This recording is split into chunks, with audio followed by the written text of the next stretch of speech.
তো hey guys, তোমরা সবাই কেমন আছো? আশা করি ভালো আছো।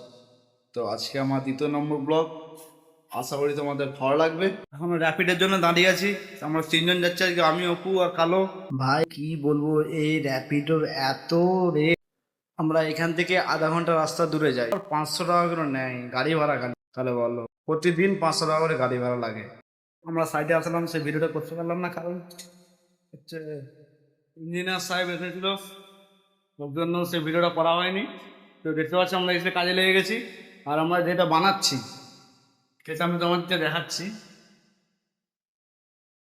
দেখো, এটা টিভি ক্যাবিনেট হবে, বড় টিভি ক্যাবিনেট হবে। এই টিভি ক্যাবিনেটটা বানাচ্ছি। আর আজকে ইঞ্জিনিয়ার এসে বললে গেল যে এই যে আলমারিটা হয়ে গেছে, এটা পেস্টিং করতে। তো আমি বললাম যে ঠিক আছে, তাহলে পেস্টিং করবো। রেট ফেট ফাইনাল করে তো আজকে দিয়ে পেস্টিং শুরু করবো। তো চলো।